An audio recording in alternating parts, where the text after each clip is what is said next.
So, the Super Mario Brothers movie. I know I'm a little late getting to this, and by now it's like, can I even say anything that hasn't been said? It's breaking records everywhere.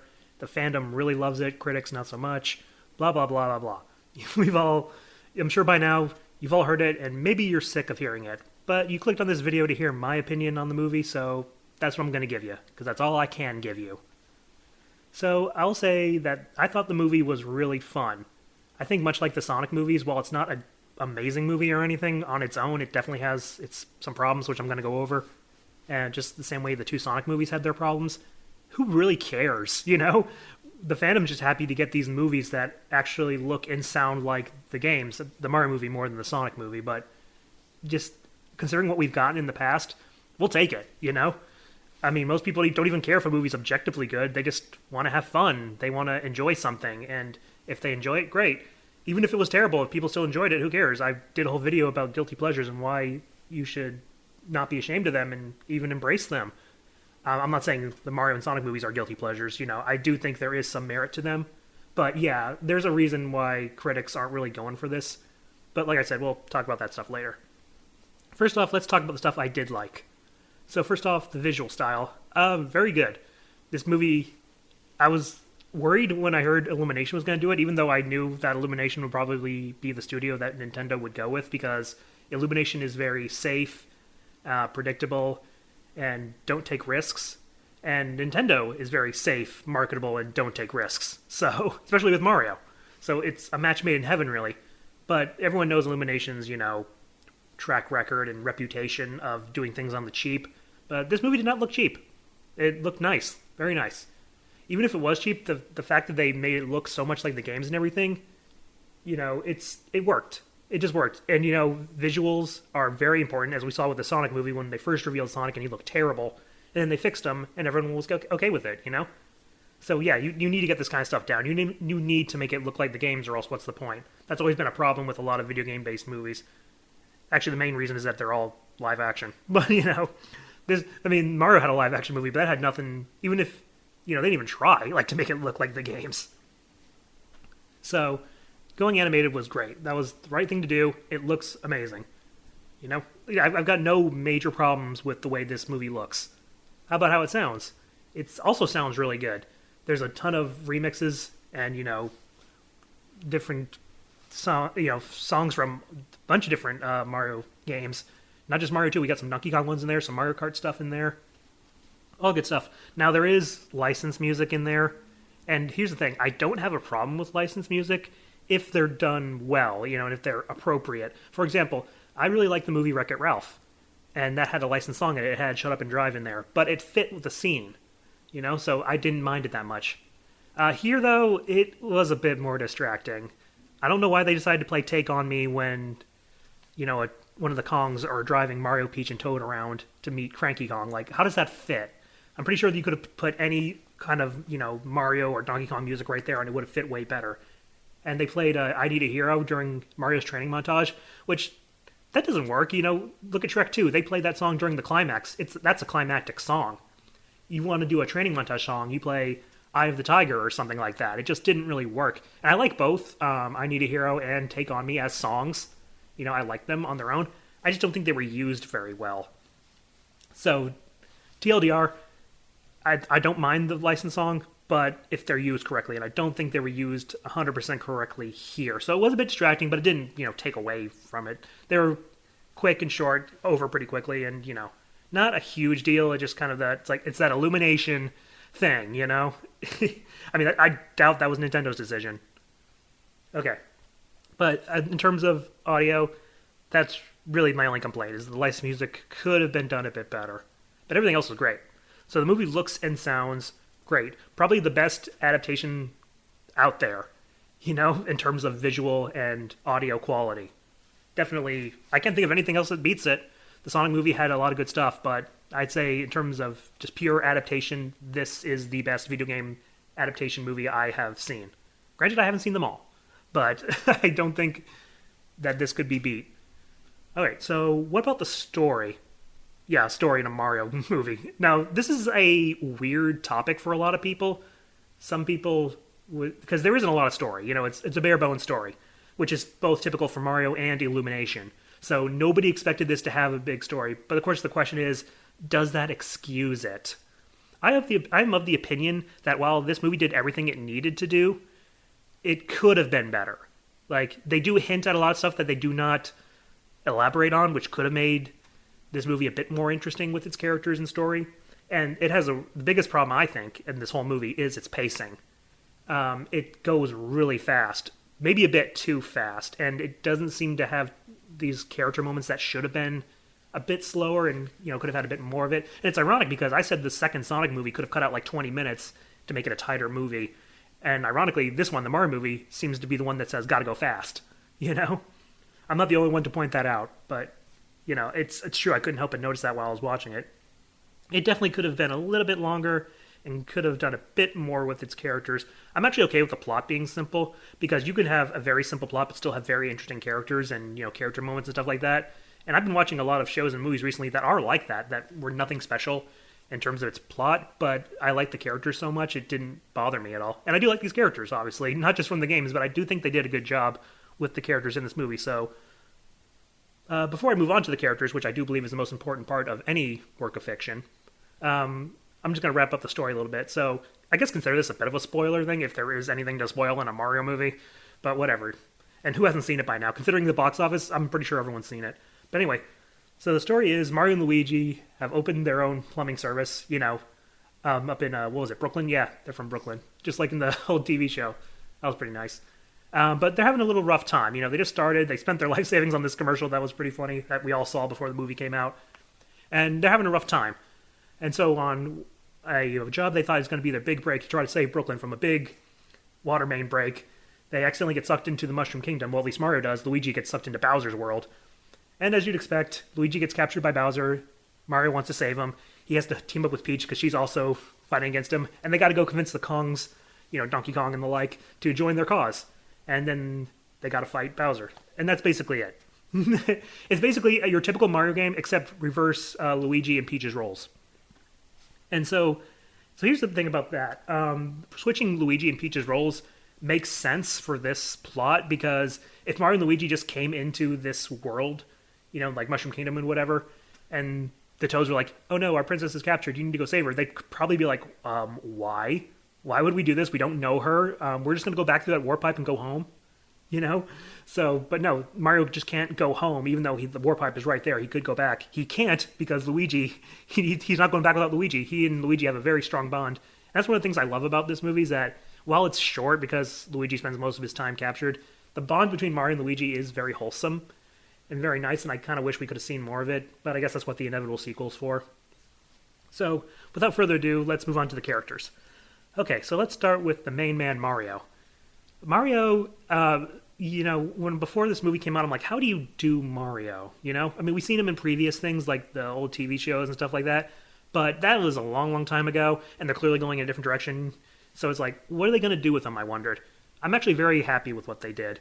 They kept a lot of his best qualities. He's optimistic, he's nice, he's not, he still has, a bit of an attitude at times, when things, especially when, he goes into the Mushroom Kingdom for the first time, and he's a little confused and a little, freaking out a little.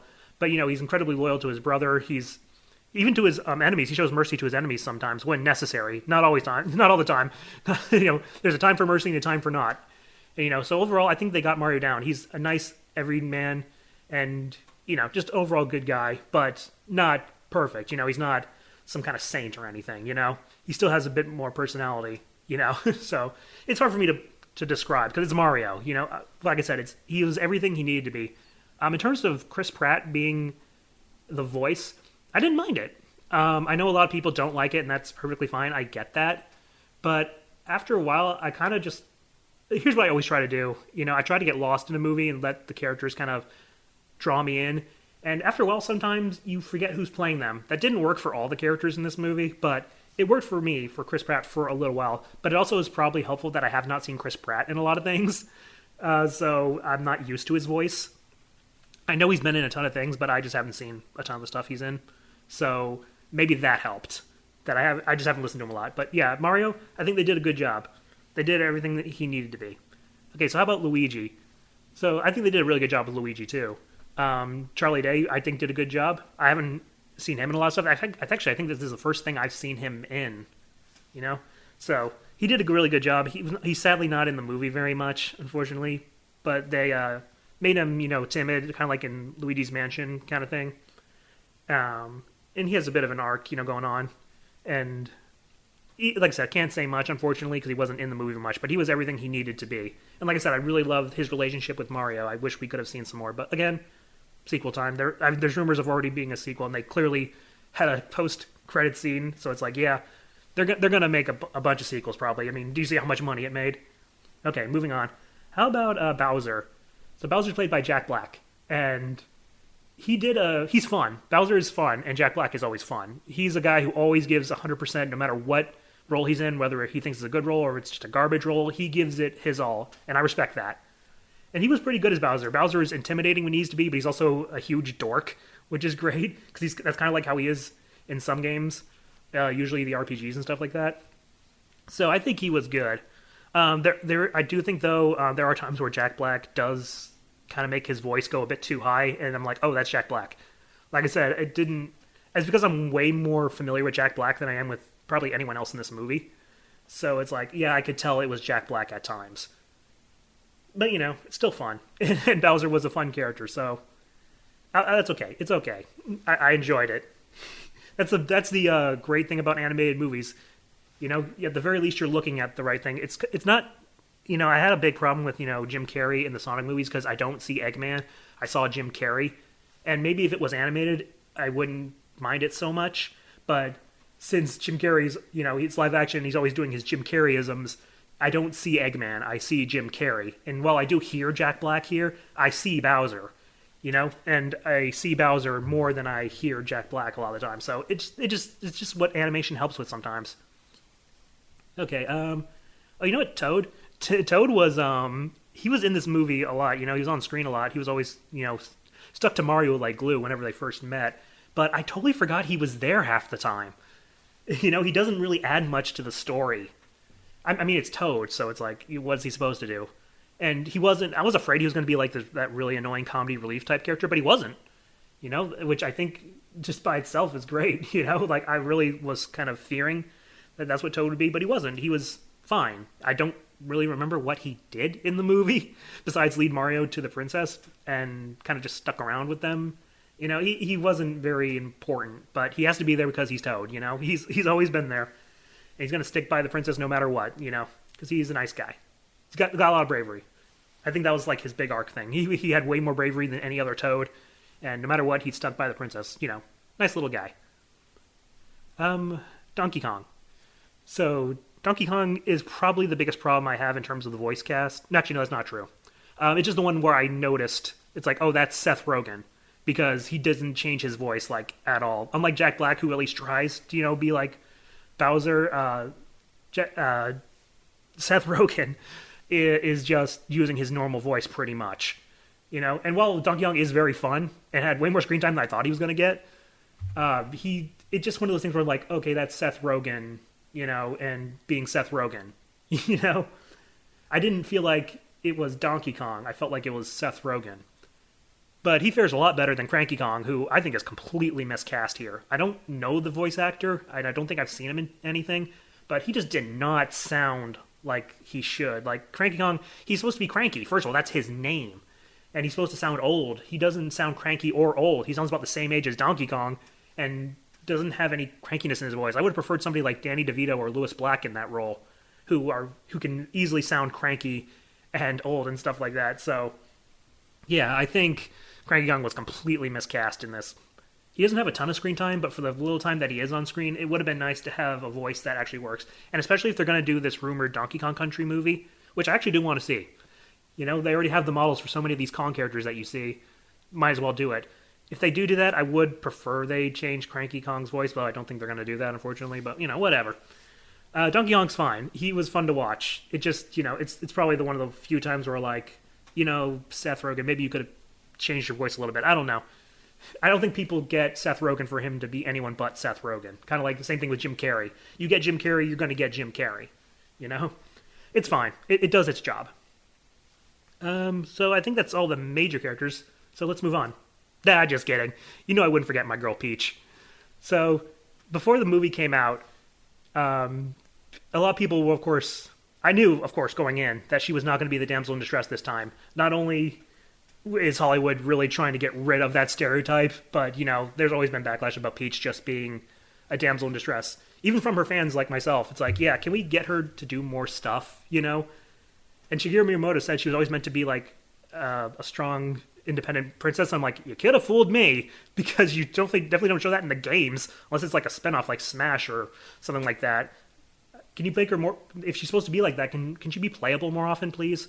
Can we get more than just Mario 3D World and stuff like that? I don't know, whatever. So, I was worried, though, that they were going to make her a bit too competent, but they didn't, because that's what the marketing was always about, showing that she can pretty much do anything. I'm like, well, then why is Mario here? But she's not like that in the movie. She tries to take down Bowser, but it's shown that she clearly cannot. So it's like, okay, she's competent, but not invincible, which I think is fine. The real problem I have with Peach's character, unfortunately, is that she doesn't really have an arc. Like, Donkey Kong has more of an arc than she does. And he's like a side character, where I'd say Peach is more of a main character. But she's exactly the same character she was at the beginning that she was at the end, whereas a lot of the other characters have some kind of arc. As small as it may be, it's there. Mario grows as a person, Luigi grows as a person, Donkey Kong grows as a person. Even Toad, I'd argue, grows more than Peach does, because Peach is already so, capable that she doesn't have to learn anything. They do an interesting hint at her backstory, but they don't follow up on it. I don't know if that's setting up for something in the sequel, but as of right now, it was completely pointless. And, of course, I was sitting there thinking, if she doesn't know where she comes from, but she remembers arriving at the Mushroom Kingdom through that warp pipe, why doesn't she go back? Like, it's right there. It doesn't say she can't. And even if she can't remember what warp pipe it was, the Toads who were right there in front of the warp pipe probably do. So why don't they show her to come back? And why do they make her their princess? Like, this person from another world just comes in, you make her your princess? Like, it doesn't explain a lot of stuff. That's a big problem with this movie, is that it doesn't explain a lot of stuff. Even though most people in the Mario fandom knows what's going on, there's a reason critics aren't liking this movie. They don't explain anything. And so critics are much less forgiving of that, even though fans will be, because they know. We know what's going on. We know all that stuff, even though I don't know anything about this new backstory for Peach. I don't know if it was in the comics or what, but, it just raises more questions than it answers, and I was hoping to get some answers to that. Where did Peach come from? What is her deal? But they just lightly, touch on it, and I don't care if something has potential. If you don't do anything with that with the potential, it's pointless. So hopefully they do something with that in the sequels. But other than that, Peach is nice, she does that whole obstacle course in freaking heels and a dress, and as someone who cosplays Princess Peach, I can tell you, just walking in heels and a dress is not easy, so doing all that is great. I heard people say she's basically like Daisy now. I don't 100% agree with that. As someone who's also a big Daisy fan, I don't look at this movie Peach and think Daisy. Yes, she's more athletic and not as girly and sweet and, has that high-pitched voice or anything, but Daisy's way more sassy and spunky. So if they want to put Daisy in, they could easily do that, though I'm pretty sure they're going to put Rosalina in first, because Nintendo always has a bias towards Rosalina over Daisy. Rosalina was in Smash first, she was playable in 3D World, while Daisy wasn't. Daisy was added later in the second Mario Strikers game. Like, Rosalina always gets in first. I don't know, it's this weird bias that Nintendo has toward Rosalina, and they even showed a Luma in this movie, and no hints of Sarasaland or anything Daisy-related that I could see. Maybe I missed something. But, so it really does seem like they're going to put in Rosalina before Daisy. Whatever. But hopefully they put in Daisy eventually, because I want to see Daisy as well as Rosalina, Waluigi, Wario. Heck, throw in Birdo in there. Why not? I don't know. Just throw in all the characters, eventually. Not all at once. Yoshi's obviously going to be in there at some point. We even see Yoshi's in this one, just that they're in the background. So, overall, Mario movie was fun. It has its flaws, but I don't care. It's fun. And we live in a world where we get a good, enjoyable Mario movie. And, it's just great. Okay, it's great. I loved it, all right? Like I said, I had a smile on my face the entire time I watched it, and everyone else seems to be liking it. It's making bank. Doesn't need to do anymore. I will say, if they make a sequel, they do have to work on some of the problems, because it could be better, and I want it to. And I hope the sequel is a lot better. But for now, I'm very happy with this. So tell me what you think in the comments, and I'll see you next time.